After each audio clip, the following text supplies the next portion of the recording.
সম্পর্ক ভাঙার সময় এসেছে কখন বুঝবেন? ভালোবেসে একে অপরের সম্পর্ক তৈরি করে।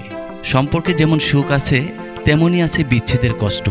ভালোবাসার মানুষটিকে যেমন বলতে হয় সে কথা, তেমনি কোনো সম্পর্কে কখন আর ভালোবাসা নেই তাও বুঝতে হয়। অনেক সম্পর্কেই তিক্ততা চলে আসে। এরকম পরিস্থিতিতে সম্পর্কটা টেনে হিঁচড়ে আর না আগানোই ভালো। এতে দুজন আলাদা হয়ে সুখে থাকা সম্ভব। যদিও ভালোবাসলে কেউ খুঁজে পান না ইতিরেখাটি। তাই কিভাবে বুঝবেন এই সম্পর্ক থেকে বেরিয়ে যাওয়াটাই একমাত্র পথ? চলুন জেনে নেওয়া যাক। ১. যদি কেউ কোনো সম্পর্কে থাকাকালীন মানসিক বা শারীরিক নিগ্রহের শিকার হন, দ্বিতীয়বার না ভেবে বেরিয়ে আসুন। পুরুষ হন বা নারী, সঙ্গী যদি কোনোভাবে মৌখিক, অর্থনৈতিক, শারীরিক বা মানসিক নিগ্রহ করেন, তবে অবিলম্বে সম্পর্ক থেকে বেরিয়ে এসে সাহায্য নিন বিশেষজ্ঞদের। ২.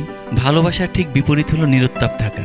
যদি সঙ্গীর ভালো মন্দের ওঠানামা বা দৈনন্দিন যাপন আপনার মনে কোনো রকম দাগ না কাটে, তাহলে বুঝতে হবে সম্পর্কে কোথাও দূরত্ব তৈরি হয়েছে। এমনও হতে পারে আপনি যে কথাগুলো বলতে চাইছেন, শুনতে চাইছেন তা আপনার সঙ্গী কিছুতেই আর বুঝতে পারছে না। যদি উল্টোটাও সত্যি হয়, তাহলে বুঝতে হবে বিচ্ছেদের সময় এসে গেছে। ৩. যদি দেখেন সম্পর্ক ধরে রাখতে নিজের মূল্যবোধ বিসর্জন দিতে হচ্ছে, তবে সেই সম্পর্ক থেকে বেরিয়ে আসাই ভালো।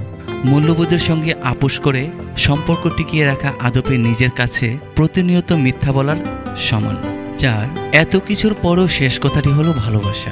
মানুষ আর যাই বুঝুক না বুঝুক, ভালোবাসার অনুভূতি আছে না নেই তা স্পষ্ট বুঝতে পারে। যদি দুজনের কারো মধ্যে এই ভালোবাসা না থাকার অনুভূতি এসে থাকে, তাহলে সেই সম্পর্ক রাখারও বিশেষ মানে থাকে না। তবে মনে রাখতে হবে প্রত্যেকটি সম্পর্কই আলাদা, স্বতন্ত্র তার সমীকরণও। কাজেই একসঙ্গে থাকা এবং না থাকা দুটি সিদ্ধান্তই নিন নিজের ও সঙ্গীর ভালো থাকার কথা ভেবেই।